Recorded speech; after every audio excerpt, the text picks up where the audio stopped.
اعوذ باللہ من الشیطان الرجیم، پناہ مانگتا ہوں میں اللہ کی شیطان مردود کے شر سے۔ بسم اللہ الرحمن الرحیم، شروع اللہ کے نام سے جو بڑا مہربان نہایت رحم فرمانے والا ہے۔ کنتم خیر امت اخرجت للناس تأمرون بالمعروف وتنہون عن المنکر وتؤمنون باللہ ولو آمن اہل الكتاب لکان خیرا لهم منهم المؤمنون واکثرهم الفاسقون۔ تم بہترین امت ہو جو لوگوں کی اصلاح کے لیے اٹھائے گئے ہو، نیکی کا حکم دیتے اور برائی سے منع کرتے ہو اور اللہ پر ایمان رکھتے ہو، اور اگر اہل کتاب ایمان لے آتے تو ان کے لیے بہتر ہوتا۔ ان میں سے بعض مومن ہیں اور اکثر ان میں نافرمان ہیں۔ حاشیہ نمبر 128۔ اس سے قبل آیت نمبر 104 میں ایمان والوں کو امر بالمعروف و نہی عن المنکر کا حکم دیا گیا تھا اور ایسا کرنے والوں سے فلاح یاب ہونے کا وعدہ کیا گیا تھا۔ یہاں یہ ذمہ داری سنبھالنے والوں کو خیر امت کے لقب سے نوازا گیا ہے۔ ان کو مخاطب کر کے کہا جا رہا ہے کہ زمین پہ بسنے والوں میں تم بہترین افراد ہو، امر بالمعروف اور نہی عن المنکر کرنے والے ہو اور خود مومن ہو۔ یہ بات قابل غور ہے کہ یہاں اس منصب پر فائز کیے جانے والے افراد کے جن دو اہم اوصاف کا ذکر کیا گیا ہے وہ ایمان باللہ اور امر بالمعروف و نہی عن المنکر ہیں۔ اور ایمان باللہ سے مراد ایمان خالص ہے جو ہر قسم کی شرک سے پاک ہو۔ یہ بات قرآن و حدیث سے ثابت ہے کہ ایمان خالص کے بغیر دعوت و تبلیغ تو کجا کسی بھی نیک کام کی اللہ کی نظر میں کوئی قدر و قیمت نہیں ہوتی۔ گزشتہ سطور میں یہ واضح کیا گیا ہے کہ کتاب اللہ کی ہدایت کے مطابق امت کی اصلاح کے لیے دعوت الی الخیر کی ابتدا ایمان کی دعوت ہی سے ہوتی ہے۔ اب یہ بات غور طلب ہے کہ جس کا عقیدہ خود ہی شرک سے آلودہ ہو وہ بھلا کیا دعوت الی الخیر کرے گا؟ اپنے مفادات کی خاطر لوگوں کو فریب دینے کی بات اور ہے۔ سورہ عصر میں خسارے سے بچنے کے لیے جن 4 باتوں کا ذکر کیا گیا ہے، ایمان، عمل صالح، حق کی دعوت اور دعوت حق کی راہ میں آنے والی آزمائشوں پر صبر۔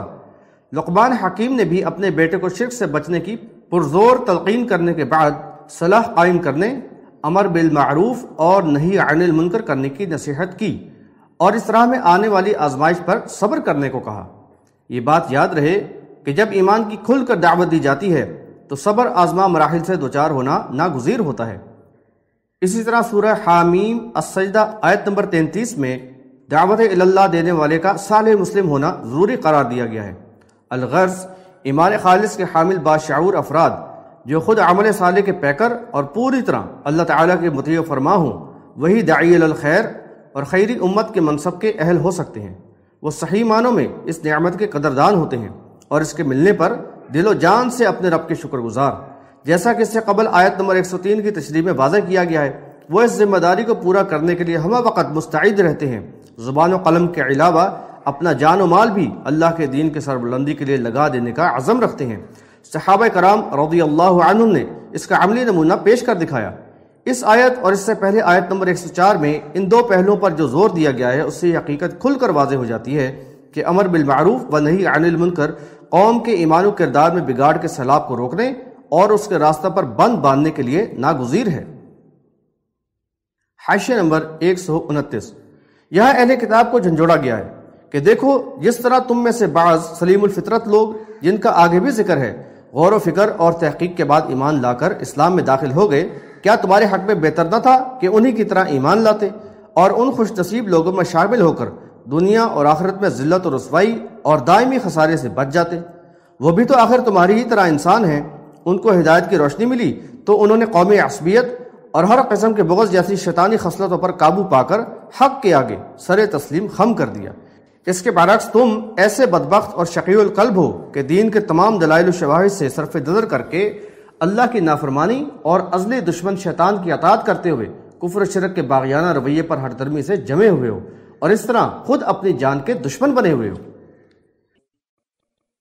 لن يضروكم إلا أذى وَإِن يُقَاتِلُوكُمْ يُوَلُّوكُمُ الْأَدْبَارَ ثُمَّ لَا يُنصَرُونَ۔ یہ تمہیں کوئی ضرر نہ پہنچا سکیں گے سوائے کچھ ایذا رسانی کے، اور اگر تم سے جنگ کریں گے تو پیٹ پھیر کر بھاگ جائیں گے، پھر ان کو کوئی مدد نہ ملے گی۔ حاشیہ نمبر 130۔ ایمان والوں کے اطمینان قلب اور ان کی تسلی و دلجمعی کے لیے بتایا جا رہا ہے کہ یہ دشمنان حق یعنی اہل کتاب تمہیں نقصان نہ پہنچا سکیں گے سوائے کچھ طعن و تشنیع اور معمولی ایذا رسانی کے، کیونکہ ہزیمت خوردہ پیشہ وروں کا یہی انداز و کردار ہوا کرتا ہے۔ دراصل ان مفاد پرستوں اور دنیا داروں کے پاس کوئی اعلیٰ مقصد اور نظریہ حیات تو ہے نہیں جس کے لیے ان میں متحد ہو کر قربانی دینے کا جذبہ و حوصلہ پیدا ہو۔ سورہ حشر آیت نمبر 14 میں ان اہل کتاب کی متکبرانہ دھونس دھمکیوں کا پردہ فاش کیا گیا ہے۔ فرمایا تم ان کو متحد سمجھتے ہو لیکن ان کے تو دل ہی پھٹے ہوئے ہیں، یعنی یہ لوگ حق کی مخالفت میں بظاہر متحد معلوم ہوتے ہیں لیکن ان کے دل ایک دوسرے کے لیے بغض و عداوت سے بھرے ہوئے ہیں۔ پھر یہ کسی نصب العین کے تحت ایک کیسے ہو سکتے ہیں؟ یہ اور بات ہے کہ قلعہ بند ہو کر وقتی طور پر اپنا دفاع کر لیں، لیکن میدان جنگ میں آ کر قتال کرنا ان کے بس کی بات نہیں، اور اگر بفرض محال آ بھی گئے تو پیٹ پھیر کر بھاگیں گے اور پھر بچنے کی کوئی راہ نہ پائیں گے۔ مدینہ میں قبائل یہود کا یہی طرز عمل سامنے آیا اور پھر خیبر میں ایسا ہی تجربہ ہوا اور کتاب اللہ کی پیش گوئی بالکل سچ ثابت ہوئی۔ غربت عليهم الذلة أينما ثقفوا إلا بحبل من الله وحبل من الناس وباءوا بغضب من الله وضربت عليهم المسكنة ذلك بأنهم كانوا يكفرون بآيات الله ويقتلون الأنبياء بغير حق ذلك بما عصوا وكانوا يعتدون۔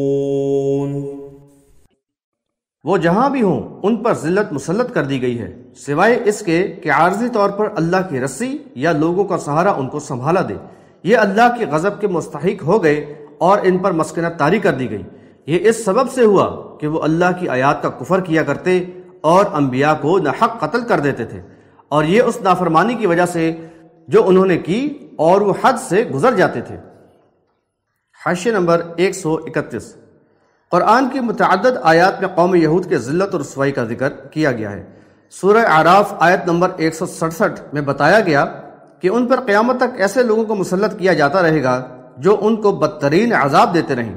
سورہ بنی اسرائیل کے پہلے رکوع میں یہودیوں کے 2 مرتبہ فساد پھیلانے اور 2 مرتبہ ان پر عذاب کا ذکر کیا گیا ہے، اور تاریخ میں بابل کے بخت نصر اور رومیوں کے ہاتھوں ان کی ہلاکت و بربادی اور کثیر تعداد میں قید و بند کے واقعات موجود ہیں۔ یہاں ایمان والوں کو ان کے حالات سے آگاہ کر کے بتایا گیا ہے کہ وہ ان سے قطعاً مرعوب نہ ہوں۔ ان کی تاریخ گواہ ہے کہ یہ ہمیشہ خائب و خاسر اور دوسری قوموں کے زیر نگی ہی رہے ہیں، اور آئندہ بھی وہ جہاں بھی ہوں ان کے لیے ذلت و مسکنت ہی مقدر ہے۔ وہ حکمراں قوم کے غلام بن کر ہی رہیں گے جیسے فرعون کے زمانے میں تھے۔ جب بھی سر اٹھائیں گے ان کو کچلا جائے گا اور زمین میں منتشر کر دیا جائے گا۔ بعد کے حالات نے کتاب اللہ کی پیش گوئی پر مہر تصدیق ثبت کر دی۔ اسلام کے شروع دور میں یہودی قبیلوں کو ذلت اور رسوائی کے ساتھ مدینے سے نکالا گیا۔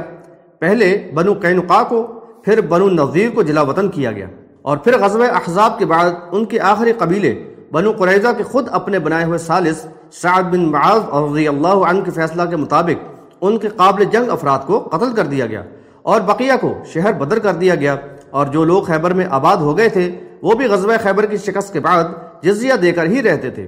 اور پچھلی صدی میں جرمن ڈکٹیٹر ہٹلر کے ہاتھوں اس قوم کو ایسی عبرتناک سزا ملی جس کی نظیر شاید تاریخ میں نہ مل سکے۔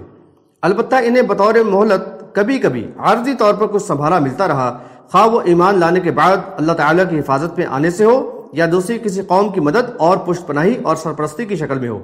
ماضی بعید میں ایرانی حکومت نے جب بابل کو شکست دی تو یہودیوں کو ان کی قید سے آزاد کرایا اور ان کی بستیوں میں دوبارہ تعمیرات اور آباد کاری میں ان کی مدد کی، اور آج کل امریکہ اور اس کے حلیف ممالک کی مکمل سرپرستی ان کو حاصل ہے۔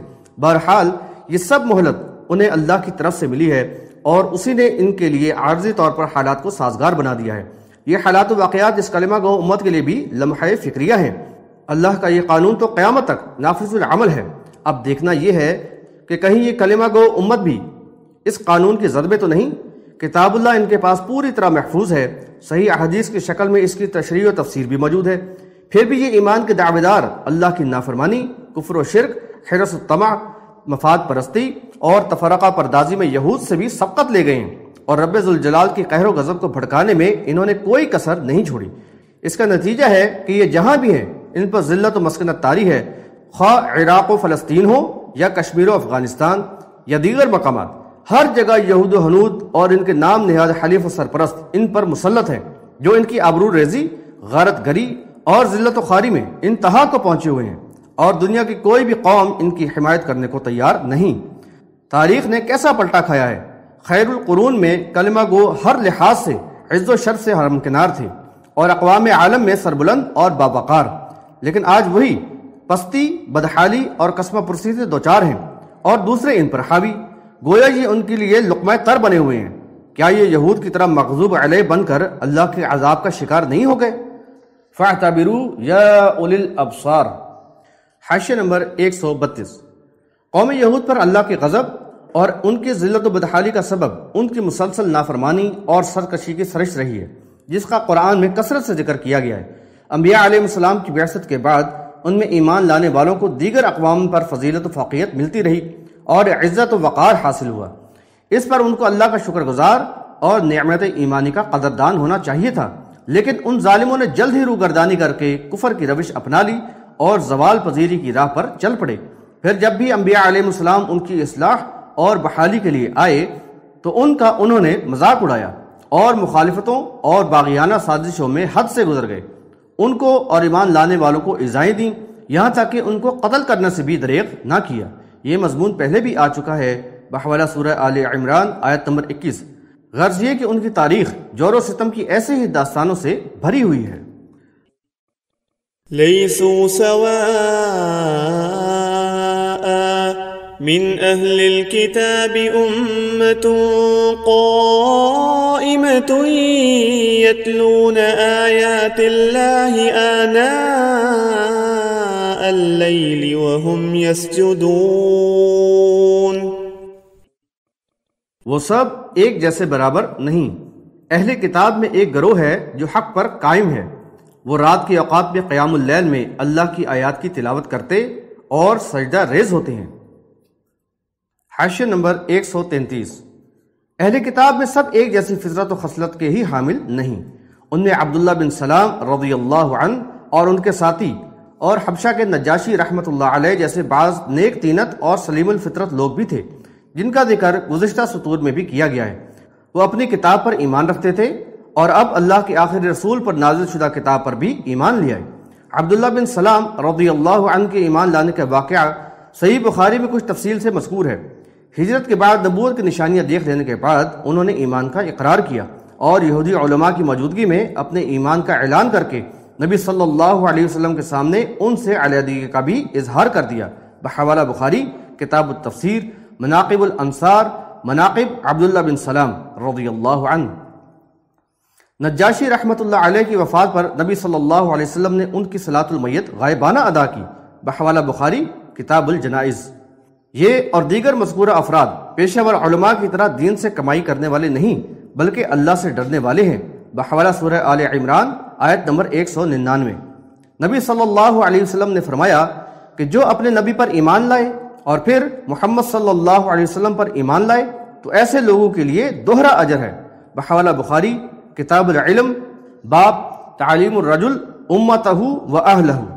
ایمان کی روشنی نے ان کا سینہ کھول دیا ہے اور رائے حق میں آگے بڑھنے اور اپنے رب کا تقرب حاصل کرنے کے شوق اور جذبہ کو جلا بخشی ہے۔ چنانچہ یہ متقی و پرہیزگار قیام اللیل اور کتاب اللہ کی تلاوت میں مشغول رہتے ہیں۔